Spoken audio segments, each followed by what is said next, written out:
창세기 2장 18절 말씀입니다.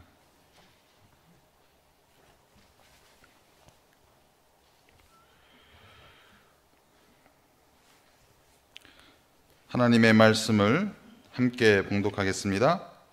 여호와 하나님이 이르시되 사람이 혼자 사는 것이 좋지 아니하니 내가 그를 위하여 돕는 배필을 지으리라 하시니라. 아멘. 오늘은 웨스터민스터 신앙고백 25번째 시간 제24장 결혼과 이혼에 대하여 라는 제목으로 함께 말씀을 나누도록 하겠습니다. 로또 복권과 부부 사이의 공통점이 뭐죠?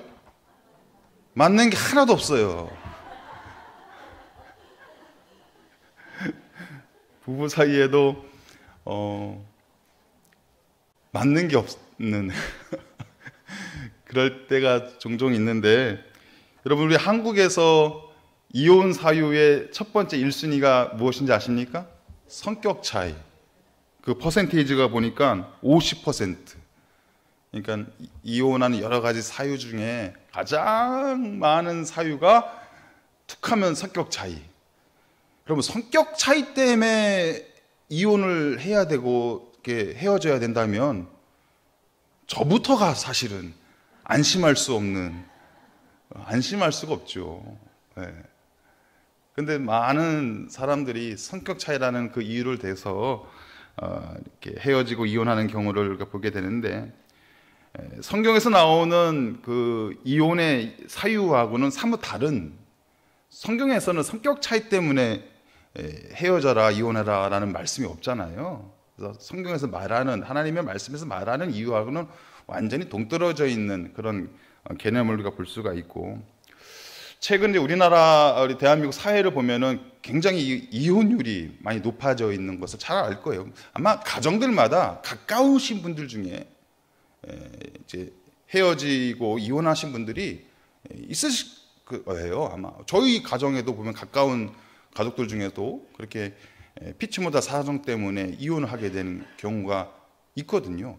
그래서 왜 이렇게 이혼율이 높아지게 되는 것일까라는 것을 생각해 보다가 제가 번뜩 생각이 났던 게 뭐냐면, 요즘 그 젊은 우리 세대에서 이 결혼을 할 때 예전 같으면은 교회에서 결혼하고 결혼 예식 가운데 함께하는 결혼 문화가 많이 퍼져 있었다면, 요즘 젊은 세대들은요 결혼 예식을 하지 않더라고요.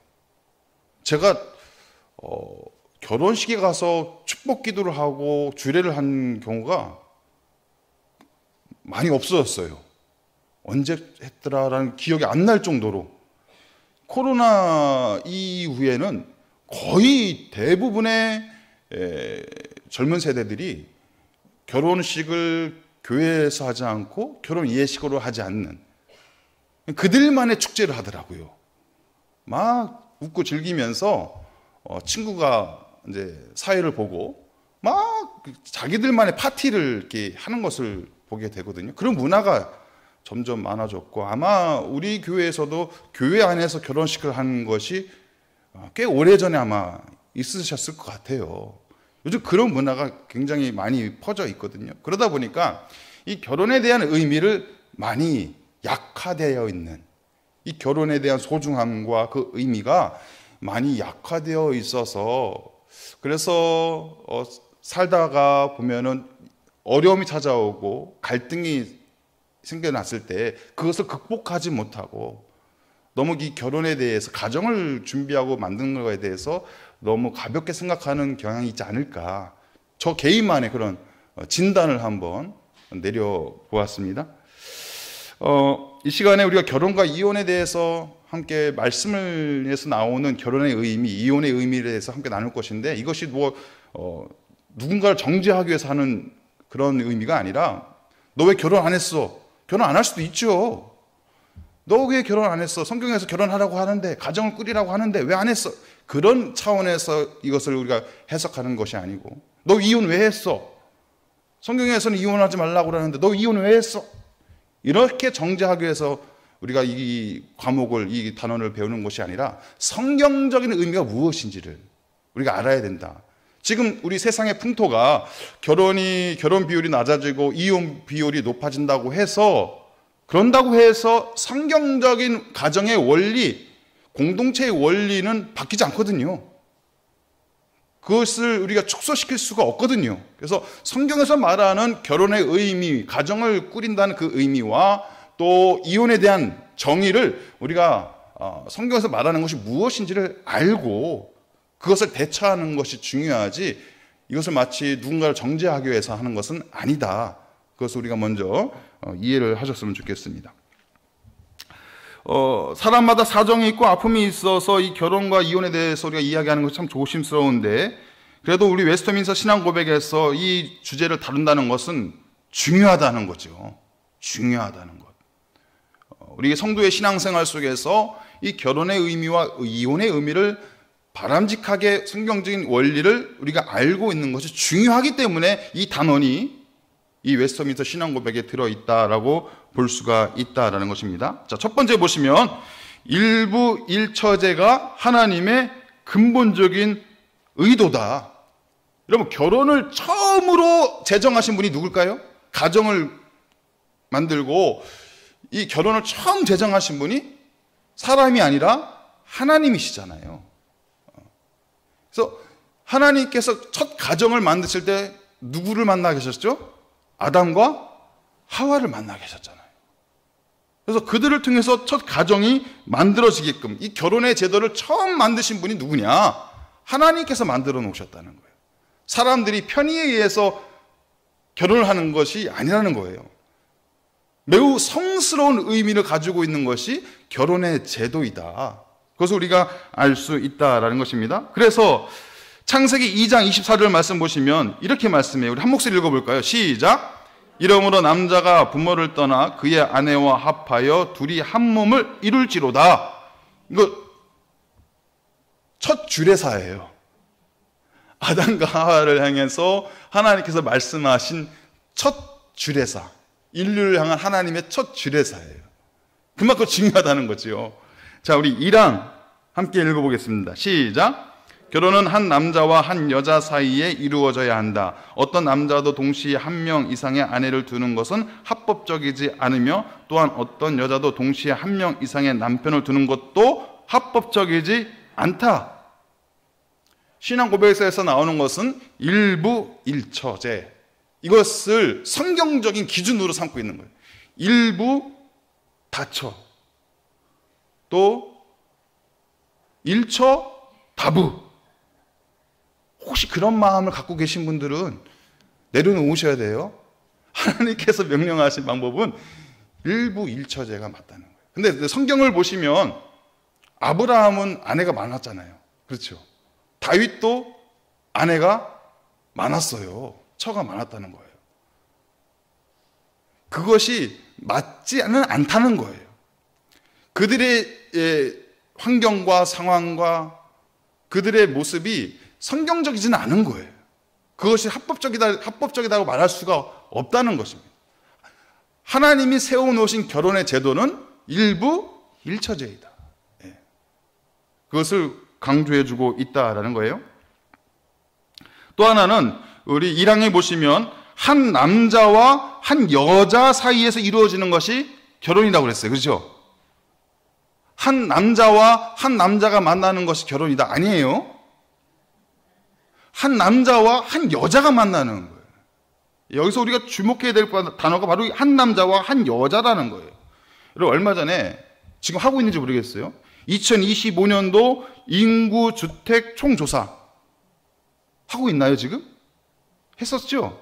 네, 이것을 하고 있는데 여기서 조사의 항목에 들어간 게 뭐냐면은 동성 배우자 항목이 들어갔어요. 이제 가정을 방문해서 혹시 이 가정의 배우자가 동성입니까? 이게 무엇이에요? 이것이 바로 동성 배우자를 사실상 인정해버리는 거예요. 그러니까 동성 결혼을 합법화하기 위한 수순으로 가고 있는 거예요, 지금. 이것을 정당화시키기 위해서. 봐라, 지금 이게 동성간에 결혼하고 동성간에 배우자를 갖고 있는 가정들이 이렇게 많은데 이것을 우리가 무시할 수 없으니 이것을 법률로 우리가 제정하자. 동성 결혼 합법화를 위한 수순으로 지금 가고 있는 거예요. 무서운 세상이 열리고 있는 거예요. 여러분, 포괄적 차별금지법 들어보셨죠? 포괄적 차별금지법의 핵심이 뭡니까? 모든 성을 차별해서는 안 된다.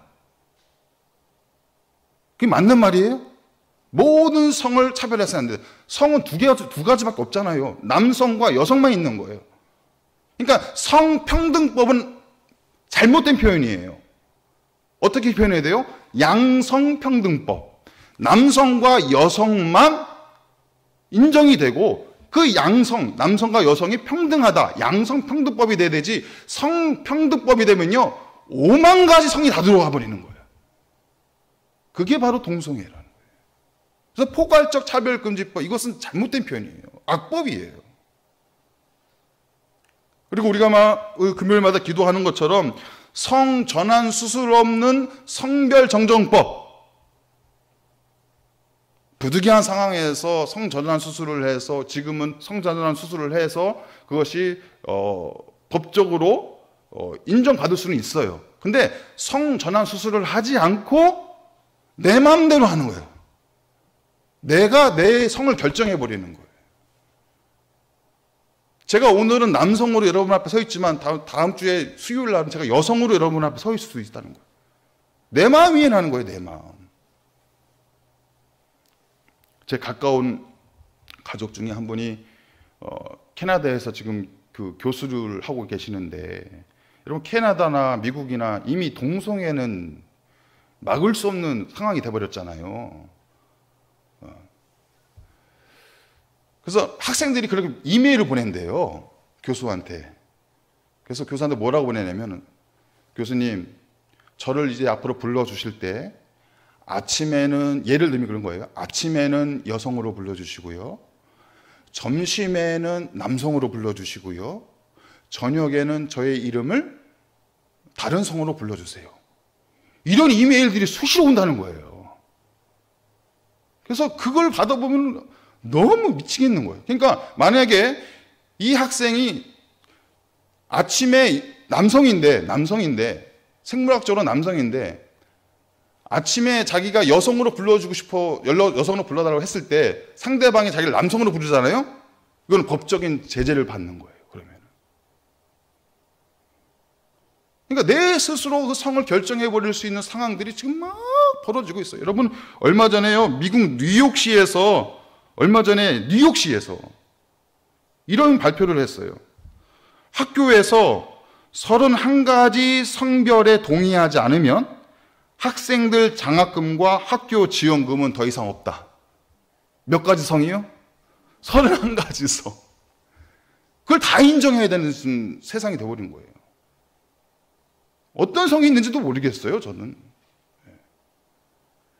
성경적인 원리는 뭐냐면 한 남자와 한 여자 사이에 이루어지는 것이 결혼이고 그것이 가정이라고 하는데, 그것을 이제는 다 무시하고 내 맘대로 성으로 내 스스로가 성을 정해서 그렇게 만나서 가정을 꾸리는 이런 어지러운 세상이 돼버렸다는 거예요.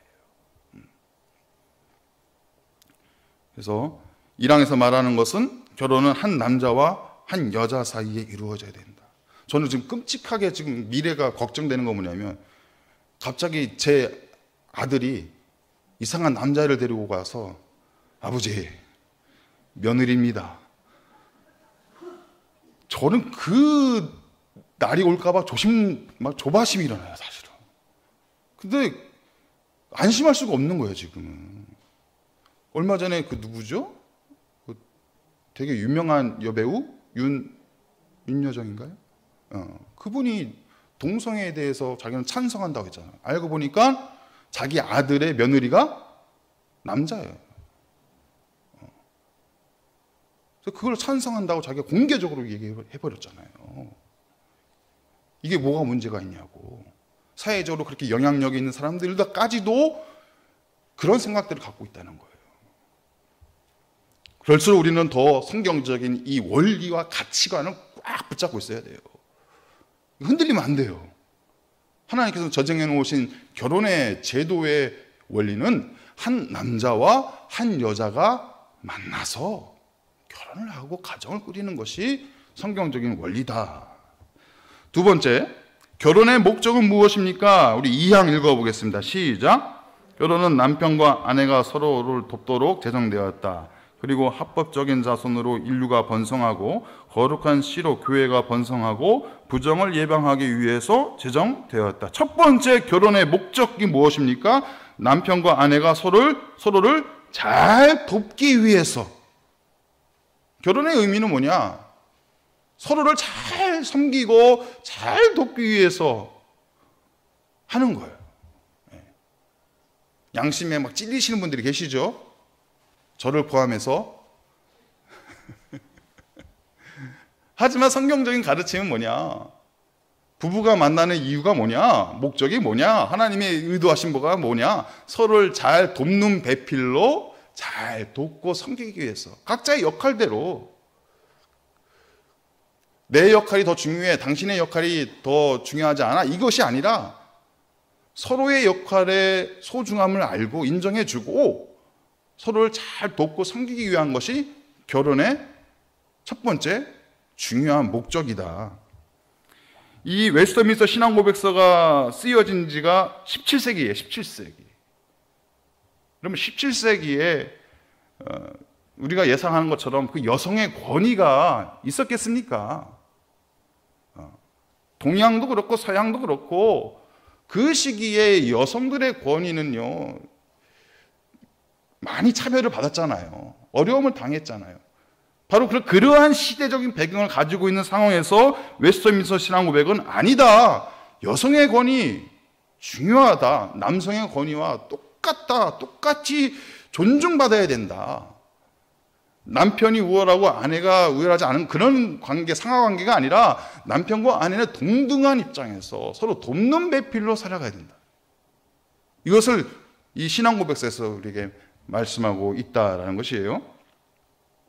그래서 우리는 이 고백서를 따라서 어떤 마음을 가져야 되느냐? 부부간에는 상호 관심, 상호 돌봄, 상호 책임. 따라하세요. 상호 관심. 관심을 함께 가져야 돼요. 한 사람만 관심을 가지면 안 돼요. 서로 관심을 잘 가지셔야 돼요. 따라합니다. 상호 돌봄. 서로 잘 돌봐주시는 거예요. 우리 부산 사나이들 또 이렇게 마음은 안 그런데 막 표현이 서툴고 거칠고 하잖아요. 그래도 그 마음을 보여주셔야 돼요. 우리 함께 노력합시다. 내가 당신을 얼마나 사랑하는데 내가 당신을 끝까지 돌볼 거야. 그런 마음을 표현해 주셔야 돼요. 또 하나, 상호 책임. 끝까지 책임지는 거예요. 한 사람만 책임지는 것이 아니라 상호 간에 그런 책임감을 가지고 이 결혼의 목적을 우리가 달성을 해야 된다. 여러분, 이런 상호 돌봄, 상호 책임, 또 상호 관심을 갖는 이 관계는요, 하나님의 속성과도 관련이 있어요. 하나님도 성부, 성자, 성령이 계시잖아요. 성부 하나님께서 계획하시고, 성자 하나님께서 그 계획을 이루어 가시고, 성령 하나님께서 돕는 자로 함께 하시잖아요. 그게 바로 상호, 이 삼위일체의 관계성이 바로 상호 돌봄, 상호 책임, 서로 돕는 배필의 모습을 이미 하나님께서는 당신의 속성을 통해서 우리에게 보여주셨다는 거예요. 그러니까 결혼이 뭐냐, 부부관계가 뭐냐, 이게 삼위일체의 그 의미를 실현해가는 관계이고 그 과정이라는 거예요. 깊은 영적인 의미를 하나님께서 그 안에 심어 놓으셨다는 거예요. 한번 잘 살아봐, 이런 의미로 하나님께서 만들어 놓으신 결혼의 제도가 아니라 그 결혼의 제도 안에 이미 하나님의 속성을 담아 놓으셨다는 거예요.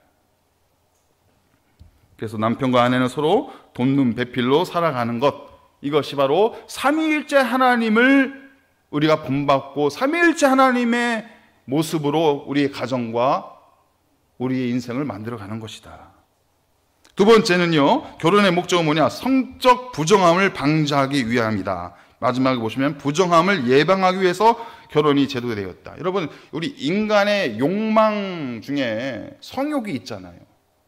3대 욕망이 있어요. 성욕과 식욕과 수면욕. 이걸 3대 욕망이라고 하더라고요. 여러분, 이걸 하나님께서 주신 욕망이에요. 우리가 인간이, 사람이 건강하게 살기 위해서는 이 세 가지 욕망이 충족이 되어야 되는 거예요. 식욕과 수면욕과 성욕. 이것을 우리가 건강한 부부관계 속에서 채워갈 수가 있다는 것이죠. 그런 의미를 우리에게 설명해 주고 있다는 것입니다. 이것이 질서가 깨지고 이 균형이 깨지게 되면 그 인간성의 파탄이 일어나게 된다는 거예요. 여러분, 식욕이 채워지지 않으면 그 사람이 건강한 인간성을 가지고 있을까요? 아유, 하루만 굶어도요, 정신이 혼미해져요. 하룻밤만 지새워도요, 제정신이 아니에요. 그러니까 하나님께서 만들어 놓으신 우리 기본적인 인간의 욕망, 이것들이 건강하게 충족이 되어야만 건강한 인간성을 가지고 살아갈 수 있게 된다는 거예요. 그것을 의미해주고 있다는 거예요. 세 번째가 중요합니다. 합법적인 자손으로 인류가 번성하고 거룩한 씨로 교회가 번성하기 위해서 결혼의 목적을 하나님께서 우리에게 주셨다라는 것입니다. 인류가 번성해야 돼요. 그리고 하나님께서 세워주신 이 교회 공동체가 번성해야 됩니다. 근데 이게 아무렇게나 번성이 되는 것이 아니라 뭐라고 말씀하고 있어요? 합법적인 자손으로, 합법적인 결혼 제도에서 이루어지는 그 자손으로 인류가 번성할 수가 있다는 거예요. 그리고 거룩한 씨로 교회의 번성이 있게 된다. 그 밑에 시편 127편 3절 말씀 함께 읽겠습니다. 시작. 보라, 자식들은 여호와의 기업이요 태의 열매는 그의 상급이로다. 하나님께서 가정이라는 기업을 만들어 주셨고 그 가정의 기업을 통해서 자식들이 있게 한다. 그 자식들은 바로 그 가정의 산물, 가정의 기업이 아니라 하나님께서 어떻게 여겨주신다고요? 여호와의 기업으로 그 자녀를 대하겠다. 내가 낳은 자녀가 하나님이 기억하시는 하나님의 기업으로 성장해서 그 하나님의 뜻을 이뤄가는 하나님의 기업으로 세워줄 수 있다면 그만한 보람과 열매가 어디 있겠느냐. 그것을 의미하고 있는 거죠.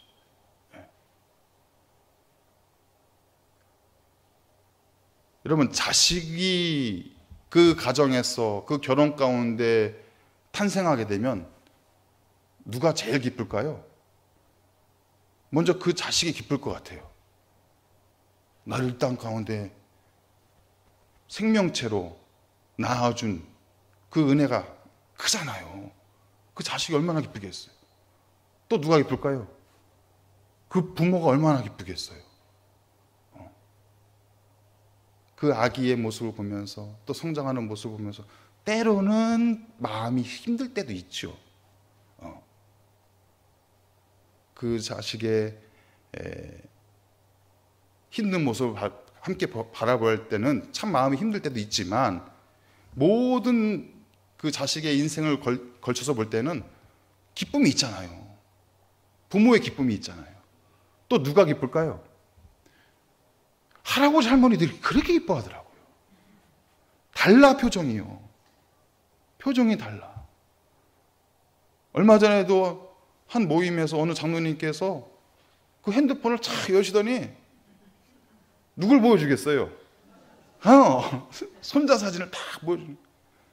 이 표정에서부터가 이 행복과 기쁨이 막 묻어 나오는 거예요.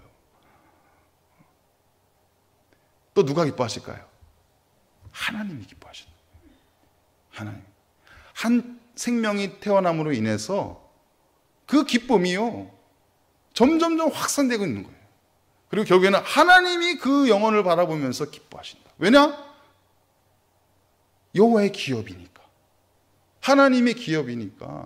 하나님이 그 생명을 바라보면서 기쁨이 넘쳐날 수밖에 없다는 것이죠. 그래서 그 의미를 우리에게 설명하고 있다라는 거예요. 결혼을 통해서, 그 합법적인 자손을 통해서 인류가 번성하고 하나님의 거룩한 백성들에게서 나오는 그 씨로 인해서 하나님이 영광 받으시고 여호와의 기업이 만들어지는 것을 하나님 기뻐하신다. 그러니까 그 젊은 세대들이 자식을 낳는 것이 참 힘든 세대잖아요. 그 아이를 돌보고 책임지고 성장시키는 것이 만만하지가 않잖아요. 그러다 보니까 또 자식의 수가 줄어들게 되고 또 안 낳게 되는 가정들도 많이 있는데, 그 부모의 그 부담감 때문에 하나님이 기뻐하시고 또 그 자식이 기뻐하고 그 주변에 있는 가족들이 기뻐할 수 있는 그 기쁨이 방해를 받는다는 거죠. 그래서 오늘 우리 성경에서 말하는, 또 웨스트민스터 신앙고백에서 말하는 결혼의 목적 중에는 반드시 합법적인 자손을 통해서 거룩한 씨로 인해서 인류가 번성하는 것이, 교회가 번성하는 것이, 여호와의 나라가 임하는 것이, 또 여호와의 기업이 세워지는 것이 하나님의 기쁨이다. 그것을 우리가 살펴볼 수가 있습니다. 세 번째, 그렇다면 합법적인 결혼은 무엇인가? 3항 읽어보겠습니다. 시작. 결혼에 동의할 수 있는 사람이면 어떤 사람이든 합법적으로 결혼할 수 있다. 그래서 내가 스스로 사리 분별을 할 수 있는 사람들이면 결혼을 할 수 있다는 거예요. 이 이야기가 왜 나오냐면 특권을 가진 사람들만 결혼하는 것이 아니라는 거예요. 어느 일부의 사람들에게만 이 결혼 제도가 허용된 것이 아니라는 거예요. 돈이 많든 적든, 나이가 적든 많든, 장애가 있든 없든 그런 것을 상관하지 아니하고 내 스스로가 사리를 분별할 수 있는 그 능력을 가지고 있다면 결혼에 얼마든지 동의할 수 있고 결혼할 수 있다. 그것을 말씀하고 있다는 것입니다. 그러나 결혼이 허용되지 않는 두 가지 경우가 있어요.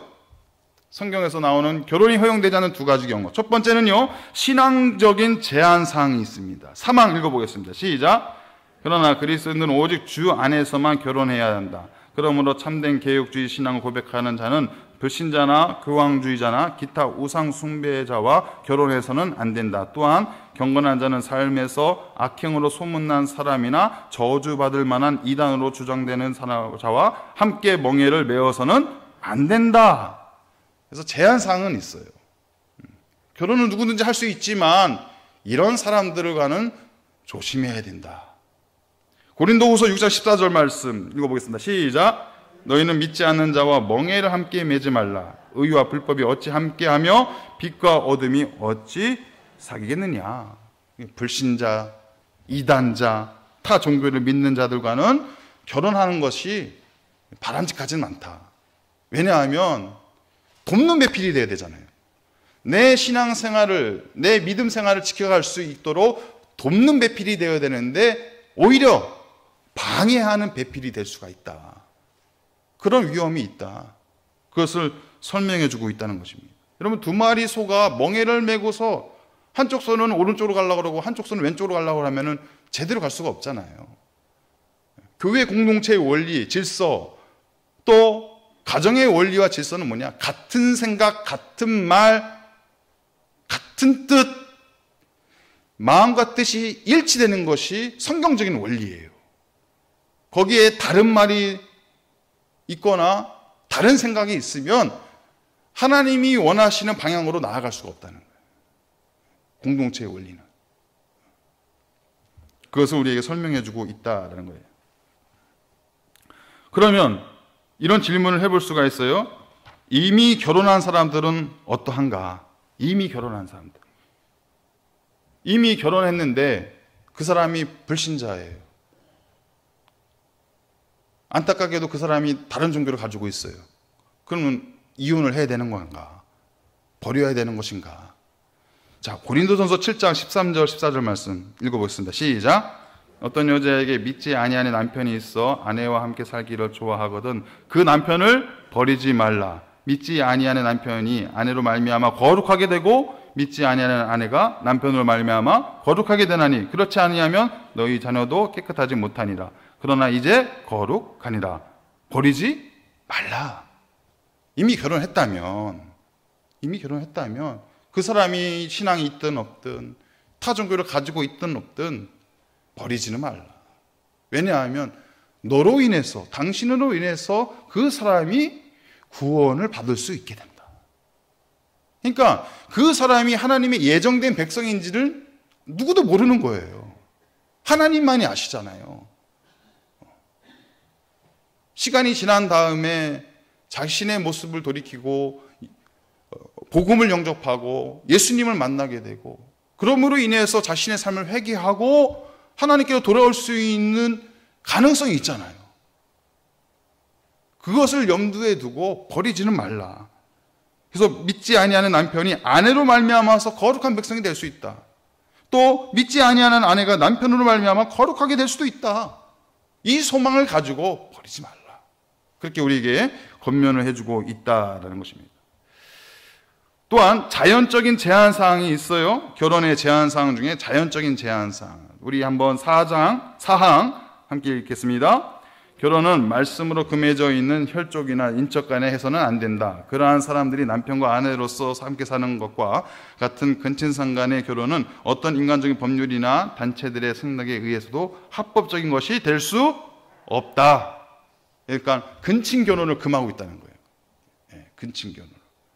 성경에서도 모세 율법에서도 근친 결혼은 금하는 율법입니다. 우리나라 민법사에서도 근친 결혼은 금하는 법이에요. 그러나 유럽 왕가에서 이 근친혼이 성행할 때가 있었잖아요. 왜냐하면 그 정통성을 유지하기 위해서, 그 혈통을 유지하기 위해서 가족끼리 결혼하는 행위가 있었잖아요. 그로 인해서 심각한 이 건강상의 문제, 유전적인 문제들이 발생을 했고 결국 그 사회와 그 나라가 그 문제로 인해서 패망하게 되는 일들까지도 유럽에서는 있었어요. 그래서 성경적인 가르침은 뭐냐? 이런 근친 결혼에 대해서는 금하고 있다. 율법적으로도 금하고 있고 또 사회법적으로도 이것은 금하고 있다. 그것을 설명해주고 있다라는 거예요. 이제 네 번째, 이혼에 대해서 또 함께 살펴보기를 원합니다. 자, 이혼이 정당할 수 있는 경우가 있어요. 5항을 한번 읽어보겠습니다. 시작. 약혼 후에 범해진 간음이나 간통이 결혼 전에 발각되면 무음한 측에서 그 약혼을 깨트릴 정당한 이유가 된다. 결혼 후에 간음한 경우는 무음한 측에서 이혼 소송을 하는 것이 적법하다. 그리고 이혼한 후에는 적법한 범죄한 측이 죽은 것과 같이 다른 사람과 결혼한 것도 적법하다. 그래서 이 이혼의 그 합당한 경우 두 가지를 설명해 주고 있는데 첫 번째는요, 간음한 경우입니다. 간음한 경우. 약혼 전에 간음한 것이 있다면 그 약혼을 파해도 좋다.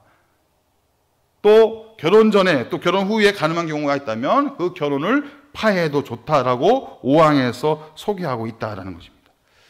자, 성경적인 말씀 신명기 24장 1절 말씀 읽어보겠습니다. 시작.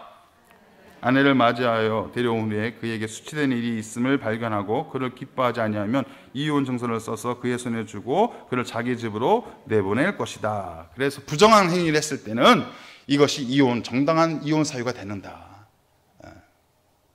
성격 차이 말고 이런 부정한 일이 있을 때는 정당한 이혼 사유가 된다. 왜냐하면 하나님께서는요, 이 우상 숭배를 뭐라고 표현하셨죠? 영적인 간음이라고 그랬어요. 우상 숭배를 하는 것을. 하나님을 섬겨야 되는데 하나님을 섬기면서도 또 다른 마음으로 우상을 섬길 때는 하나님께서 영적인 간음이라고 그랬어요. 이건 용납하지 않으셨어요. 우상 숭배하는 건 하나님께서 용납하지 않으셨어요. 그만큼 그거에 대해서 냉정하게 하나님께서 우리에게 말씀하고 있다는 거예요. 그래서 이 가정의 원리도 삼위일체 원리잖아요. 하나님의 영적인 질서가 있는 이 만남 속에서, 이 관계 속에서 마치 우상 숭배와 같은 그런 간음의 행위가 있을 때는 이것은 용납이 안 되는 것이 아니다. 그것을 설명해주고 있다는 것입니다.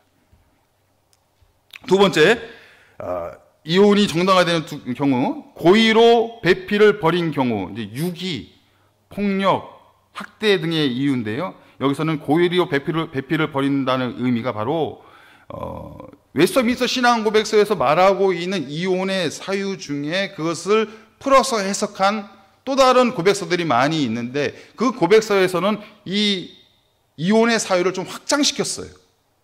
그러니까 고의로 배필을 벌였다는 의미, 배우자를 버렸다는 의미, 책임을 지지 않고 그냥 버리는 의미, 방치하는 의미, 또 거기서 더 나아가서 확장되는 의미로 그 배우자에게 폭력을 행하고 학대를 하는 행위, 이 모든 것이 다 이혼의 정당한 사유가 된다라고 그 의미를 확장시켰어요. 그러니까 웨스트민스터 신앙 고백서에서 나오는 의미를 그 다음에 나오는 그 신앙 고백서들이 더 확장을 시켰다는 거예요. 그 모든 행위가 배우자를 버리는 행위다. 배우자를 괴롭히고 힘들게 하고 상처나게 하고 아프게 하는 모든 행위는 고의로 그 배우자를 버리는 행위다 라고 인정해버리는 거예요. 그래서 그런 행위가 나타날 때는 이혼의 정당한 사유가 된다. 그것을 설명해주고 있다는 것입니다. 아까 우리가 결혼의 목적이 뭐였어요? 상호 돌봄, 상호 책임. 그 원리를 깨트려 버리는, 배우자를 버리는 행위는 용납될 수 없다. 그것을 강조해주고 있다라는 것입니다. 자, 고린도전서 7장 15절 말씀 읽어보겠습니다. 시작. 갈리게 하라. 형제나 자매나 이런 일에 구애될 것이 없느니라. 그러나 하나님은 화평 중에서 너희를 부르셨느니라. 갈리거든, 배우자가 갈리거든, 이것이 바로 버린다는 행위, 버리는 행위, 인간적으로 버리는 행위, 그런 것이 있을 때는 갈리게 하라, 헤어지게 하라. 그 의미를 우리에게 설명해 주고 있다는 거예요. 이것을 우리 현대의 사회 속에서 벌어지고 있는 가정의 문제들, 또 배우자의 문제들과 접목을 시킬 때 그런 배우자를 버리는 행위, 고의로 유기하는 행위들은 다 정당한 이혼의 사유가 될 수 있다. 그렇게 해석을 해주고 있습니다. 여러분, 우리는 성경적인 원리, 가르침에 따라서 결혼하고 가정을 만들고 살아가야 되는 하나님의 백성임을 기억하시길 바랍니다. 우리의 삶 자체가 하나님 앞에 기쁨이 되어야 돼요. 나라는 존재 자체가 하나님 앞에 기쁨이 돼요. 우리 가정의 그 존재 자체가 하나님 앞에 기쁨이 돼요. 그것이 우리가 오직 하나님께 영광, 종교개혁의 정신을 실현해 나가는 우리의 삶의 모습이라는 거예요. 종교개혁이 508년 전에 있었다 해서 끝난 것이 아니라 지금 우리가 날마다 새로워지는 것은 무엇이냐? 나의 삶을 통해서, 나의 가정을 통해서, 나의 일터를 통해서, 나의 모든 것을 통해서 하나님의 기쁨이 드러나는가? 그것이 날마다 새로워지는, 개혁되어지는 우리의 신앙이고 우리 교회의 모습이라는 것입니다. 오늘의 결론 함께 읽어보겠습니다. 시작. 나 주님의 기쁨 되기 원합니다. 내 생명, 내 가정, 내 일터, 내 모든 것이 하나님의 기쁨이 되기를 간절히 소망합니다. 여러분들의 생명, 여러분들의 가정, 여러분들의 일터, 여러분들이 누리고 있는 모든 것을 통해서 하나님 앞에 영광이 되고 기쁨이 되는 복된 삶을 살아가는 우리 모두가 되시기를 주님의 이름으로 축복합니다. 하나님 아버지 감사합니다. 하나님께서 우리를 바라보시며 우리의 가정을 바라보시며 우리의 삶의 거처를 바라보시며 기뻐하시기를 원하시는데 때로는 실망과 아픔을 드릴 때가 있습니다. 하지만 하나님, 오늘 말씀하신 이 가정의 원리 우리가 잊지 않게 하여 주시고, 부족하지만 이 성경적인 가르침을 지키게 하여 주시고, 하나님 앞에 기쁨이 될 수 있는 복된 삶을 살아가는 우리 모두가 되게 하여 주시옵소서. 내 안에 있는 하나님의 형상을 잃어버리지 않게 하여 주시고, 내 안에 있는 그 하나님의 신실한 마음 잃어버리지 않게 하여 주시옵시고, 내가 만나는 수많은 사람들에게 하나님을 드러내며 하나님의 마음을 전할 수 있는, 하나님이 기뻐하시는 삶을 살아가는 우리 모두가 되게 하여 주시옵소서. 감사하며 예수 그리스도 이름으로 기도하옵나이다. 아멘.